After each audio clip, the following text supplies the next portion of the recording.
Hi everyone, my name is Carla and this presentation is for Dr. Frederick's class, COMS 532. Today I will be discussing and summarizing Chapter 10 from our textbook on digital signage. Please use this time to download the attached PowerPoint and follow along during our lecture. Digital signage has probably never crossed your mind as a form of communication technology. In fact, I'm sure digital signage has never made you stop and consider the advantages, disadvantages, or methods of communication before. Digital signage has become invisible to us because it's a normal part of our everyday experience.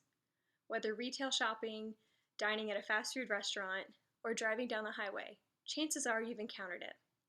Unless you haven't left your house yet for the day, you've likely already encountered digital signage. Our discussion today will force us to consider the messages on the screens all around us. However, before we discuss this fairly new communication technology, let's discuss the technology it's replacing: print signage. Anyone could easily recall print signage pieces they've encountered: billboards, road signs, posters, and countless others. You'll notice, of course, that print signage is still being used today because it's still highly effective. The cost of print signage can range according to the size and quality of the sign. However, it's usually a relatively affordable means to communicate a message. That's about the full benefit of print signage. Take a billboard, for example. The design and print time of a billboard can be a pretty lengthy process, and according to the ad time purchased, could only be viewed for a matter of days before it's replaced by the next bidder. We also have no convenient means of recording any additional data from standard print signage. Enter digital signage, which comes in many forms. The Digital Screen Media Association defines digital signage as the use of electronic displays or screens to deliver entertainment, information, and/or advertising in public or private spaces outside of the home. These screens vary from LCD, LED, plasma, and projection, to name the most common. The content and need for these signs also vary greatly. Digital signage can contain text and images, just as print signage can, however, can also support video, whether live or stored, animation, RSS feeds, and social networking. Digital signage can also be changed almost instantly. Say the hours of your favorite store change, and they're utilizing digital signage. This information can update conveniently and quickly. Similarly, Amber Alerts can be shown on highway signs instantly. Not only can content be changed quickly, it can be delivered more creatively. Interactive touchscreens, implemented in Coca-Cola's Freestyle drink dispensers, provide a large variety of drink options, where previous dispensers were limited. Digital signage can also utilize Wi-Fi or even near-field communication technology, where viewers can move content from a sign straight to their mobile devices. All of these improvements can provide an overall more targeted message to be delivered across several platforms. The technology of digital signage can be broken into three categories. First, you need a screen or display. You must have some means of showing the content. Second, you need the content itself, which can be interactive or static. And third, the media player device, such as a flash drive, a DVD, but more commonly a server or a site accessed over the internet. Digital signage also allows for day parting methods, which is a method that allows for the day to be divided up into segments, so a targeted message can be delivered to a target audience at the right time. This means a coffee shop can run their ads in the morning to encourage an early latte, and a primetime television show can encourage you in the afternoon to go home and tune in for the next episode. Audience metrics is another benefit of digital signage. This allows for data collection such as dwell time, or how long a person looks at a sign, age, sex of the user, what messages were used interactively, and more. With all these benefits, why is anyone still using traditional signage? The biggest motivator is cost.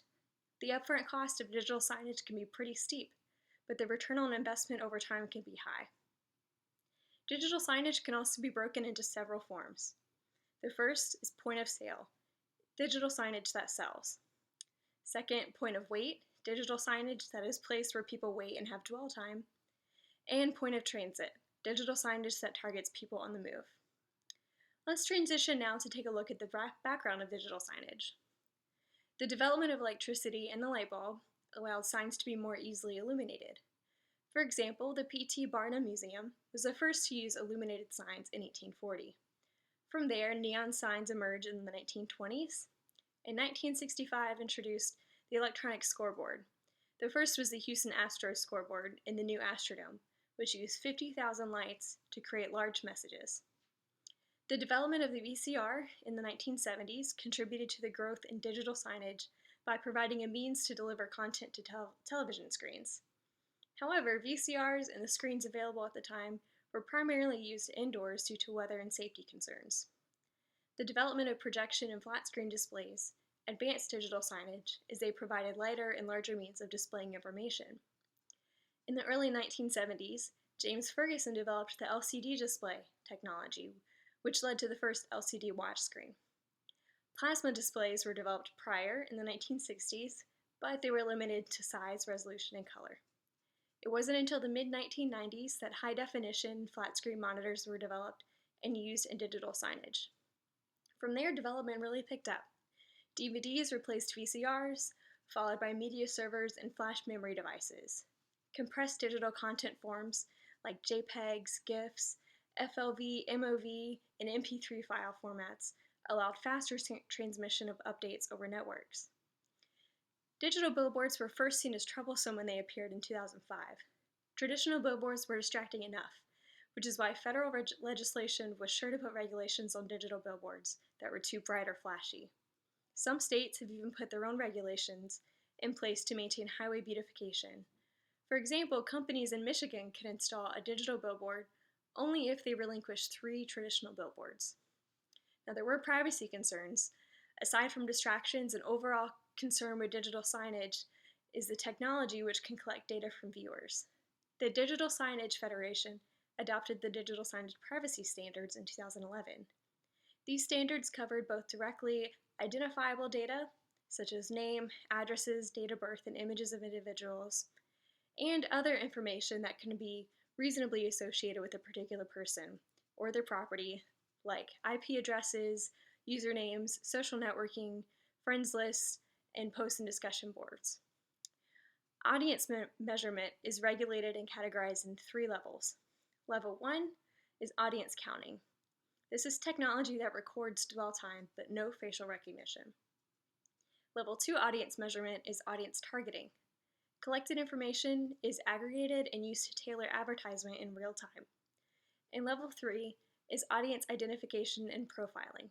Information is collected on an individual basis and has links to individual identity, such as credit card numbers. Standards recommend, of course, that level 1 and level 2 should have opt-out consent, and level 3 should have opt-in consent.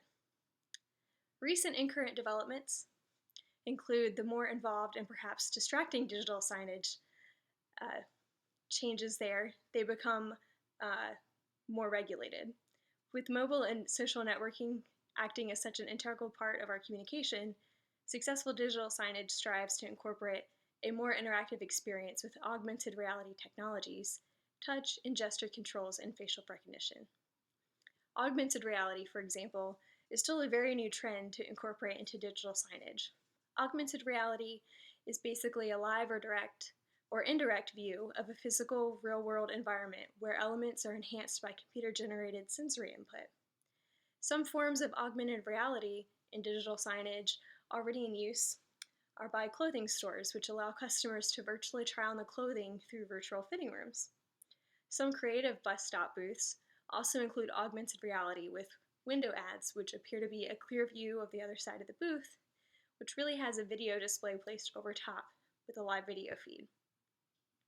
Our mobile devices can be used as well to interact with interactive digital signage. Social media is often displayed on point-of-weight signs, where text messages can be used for instant votes, and gesture control can be used to interact with augmented reality. I hope it's obvious now to you all the advantages to digital signage. However, these advances do not come without drawbacks. Many were initially concerned with digital billboards due to the invasion of privacy. My question to you is, what are some positive and negative effects of digital signage in our culture? What about from a Christian perspective? Could the overall saturation of distractions overwhelm audiences, or could these methods be used to create an environment of learning? Thanks for listening today. I hope I was able to turn your eye toward one of the most advanced yet sly communication technologies that we are already interacting with every day.